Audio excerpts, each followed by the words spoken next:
हिंदू युवा वाहिनी का महिला शक्ति शपथ समारोह का कार्यक्रम किया गया था और उसका राष्ट्रीय अध्यक्ष सुमन दहिया को बनाया गया और यह पूर्ण रूप से बड़ी सामाजिक है, बड़ी धार्मिक है, सभी देवस्थानों पर जाती है, सभी जात संप्रदाय के कल्याण के लिए बात सोचती है और करती भी है। कोई व्यक्ति, हम तो पूरे प्रदेश में घूमते रहते हैं, लोग इनके बारे में बहुत तारीफ करते हैं। मैं देखा 10 सालों से ज़्यादा पहले मैं जानता हूँ, तो हमने देखा कि ये अच्छे ढंग से पूरे भारतवर्ष के दायित्व संभालेंगे और महिलाओं को मजबूत करेंगे, संगठन से जोड़ेंगे। 2029 तक 5 करोड़ सदस्य बनाने का लक्ष्य है हिंदू युवा वाहिनी का। और गीता ठाकुर को, रौतेला जी हैं, गीता सिंह रौतेला, उनको राष्ट्रीय संगठन मंत्री बनाया गया हिंदू युवा वाहिनी का।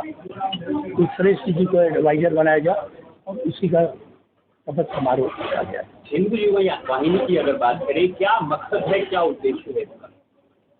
भारत को विश्व गुरु बनाना है और मानवता का प्रचार प्रसार करना है, सभी जात संप्रदाय का कल्याण हो और संविधान के तहत यह संस्था कार्य करती है और पर्यावरण में काम कर रही है। 10 करोड़ वृक्षारोपण भी लगाने का कार्य कर रही है पूरे देश के अंदर। और एक ही संदेश है, यज्ञ ही जीवन है, जीवन ही यज्ञ है, सांसें हो रही हैं, कम आओ पेड़ लगाया। तो पूरे भारतवर्ष में जितने पदाधिकारी हैं, हमारे सैनिक हैं, हिंदू युवा वाहिनी के सदस्य हैं, वो सारे लोग इस कार्यों में जुटे हुए हैं कि भारत को पुनः कैसे विश्वगुरु बनाया जाए और भारत को कैसे हरा भरा शुद्ध ऑक्सीजन आने वाली पीढ़ी को प्राप्त हो और जो हम लोग को भी प्राप्त हो। अभी इतने जल्दी तो हम लोग जाने वाले नहीं, 100 साल तक हम लोग पूरा करेंगे। एक बात ये भी है, बागेश्वर धाम की तरफ से आगे ये कहा गया है कि मुस्लिमों के 3000 वर्ष पहले सभी सनातन जमीन थे और आज उनकी चेक किया गया कि सभी सनातन की वजह से। देखिए, मैं यज्ञ और पर्यावरण पर काम करता हूँ और मैं जात पात से ऊपर जीवन को व्यतीत करता हूँ। मैं सन्यासी हूँ, ठीक। ये सनातन की भूमि है और हिंदुओं की भूमि है, वो रहेगी। और हम कोई ऐसा शब्द नहीं बोलना चाहते संसार में कोई बात फैले और एक मनुष्य को कष्ट हो, तो एक आत्मा दूसरी आत्मा की रक्षा करे और उस पर प्रेरणा ले और सीखे। जैसे हम भाईचारा का जीवन हम लोगों का है, तो जात पात से ऊपर का कोई महापुरुष क्या बोलता है, उसके अपने विचार है, वो जो बोले उसी से उसका उत्तर आप लोग लीजिए, न किसी दूसरे संत महापुरुषों से। मैं सलाह नहीं दे रहा हूँ, मैं अपना विचार दे रहा हूँ। जो भारत को हिंदू राष्ट्र बनाने की मांग कर रहे हैं, आप कितना इसकी बात रखते हैं? नहीं, भारत तो हिंदू राष्ट्र चाहिए है, भारत तो हिंदू राष्ट्र चाहिए है। हिंदू राष्ट्र कौन कहता नहीं है, भारत तो हिंदू राष्ट्र चाहिए है ना, तभी तो हम लोग मत है।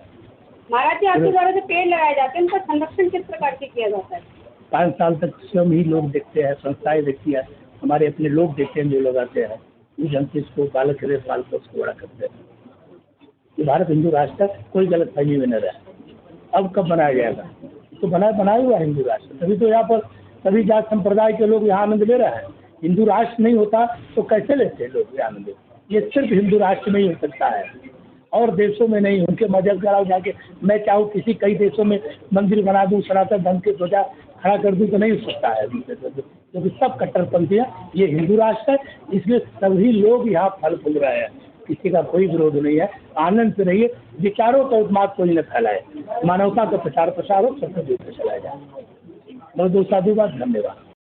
इंट्रोडक्शन देंगे और कंक्लूड करेंगे पूरा आज का कार्यक्रम और किस तरह से ये विधिवत रूप से जो समारोह संपन्न हो उसके बारे में। जी, मैं विक्रम सिंह राठौर, राष्ट्रीय अध्यक्ष हिंदू युवा वाहिनी। हिंदू युवा वाहिनी ने अपने मुख्य संरक्षक जी की आज्ञा, मुख्य संरक्षक जी है हमारे आह्वान पीठाधीश्वर आचार्य महामंडलेश्वर श्री श्री 1008 अवधूत बाबा रुणगिरी जी महाराज, जिनका दूसरा नाम एनवायरमेंट बाबा भी है। इन्होंने हमें आदेश दिया कि संगठन में महिला शक्ति की स्थापना करी जाए, तो इसमें मेरा सहयोग दिल्ली की टीम ने बहुत अच्छे से दिया। दिल्ली के प्रदेश अध्यक्ष जी मेरे विनोद महेंद्रू जी और हमारे राष्ट्रीय महासचिव दिनेश भाटी जी। फिर हमने निर्णय लिया कि महिला शक्ति के साथ में अपनी कोर टीम में भी महिला शक्ति को जगह दी जाए, तो गवर्निंग बॉडी में हमने गीता रौताले जी को अपने साथ में रखा और आज महिला शक्ति का एक प्रोग्राम रखा। हरियाणा से किसको कमान? अभी हरियाणा की कमान का निर्णय हमारी राष्ट्रीय अध्यक्ष महिला शक्ति सुमन दहिया जी निर्णय करेंगी। आगे का निर्णय इन्हीं के होंगे क्योंकि महिला विंग अब इनके हाथों में है। दायित्व आपको मिला है, किस तरह से इसको निभाना है और किस तरह की तैयारियां हैं?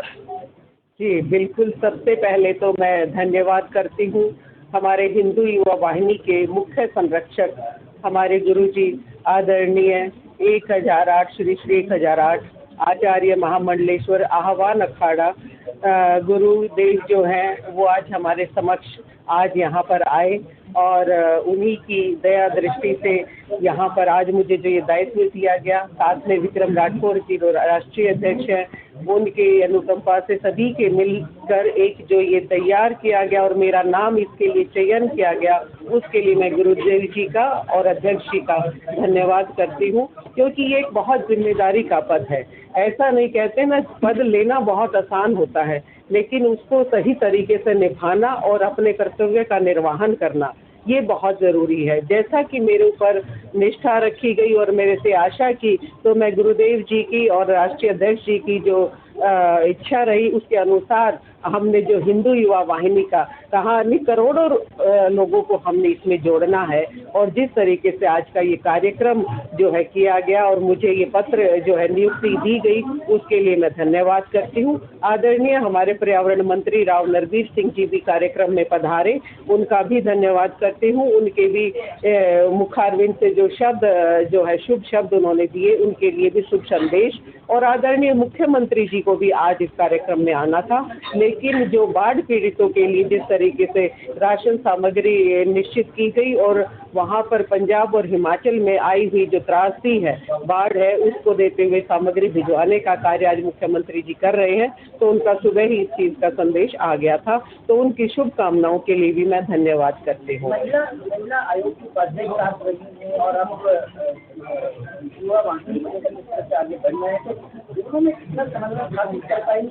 अब महिलाओं को सशक्त करने के साथ साथ वहाँ महिलाओं को न्याय दिलाने की बात है। बिल्कुल, हरियाणा सरकार में मुझे महिला आयोग की चेयरमैन का जो पद मिला था, तो शुरू से ही एक बचपन से ही मंशा है कि महिलाओं को आगे बढ़ाने के लिए, महिलाओं को सशक्त करने के लिए हम कार्य करेंगे।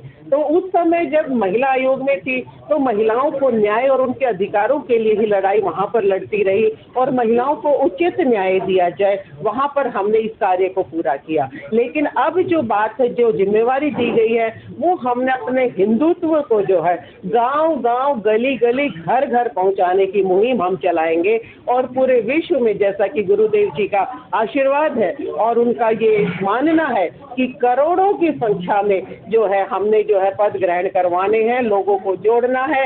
आज हिंदुत्व का नारा जो हमारा है, वैसे तो वो शुरू से ही सनातन का धर्म हमारा सबसे प्राचीन धर्म है, उसको लेकर आगे हम बढ़ रहे हैं, लेकिन जिस तरीके से एक महिला तक जो महिलाओं की जिम्मेवारी मेरी गुरुदेव जी ने दी, अध्यक्ष जी ने दी, उसको हम पूर्णतः निभाएंगे। मैं इस चीज़ की मैं उनको पूरा आश्वासन देती हूँ कि मैं अपनी जिम्मेवारी पर और अपने इस कर्तव्य को पूरा करूँगी और हर गली गली तक महिलाओं को सशक्त बनाएंगे और जो भगवा का जो हमारा कार्य है, हर महिला इतनी मजबूत हो कि जिस तरीके से आपने देखा कि जो कांड हो रहे, महिलाओं के ऐसे हैवान समाज में घूम रहे हैं, उनको उनका न्याय वो खुद ही ले लें और इतनी मजबूत मेरी महिला होनी चाहिए, वो हम हिंदू वाहिनी करके दिखाएगी कि हर महिला सशक्त हो। इसका कार्य हम करेंगे।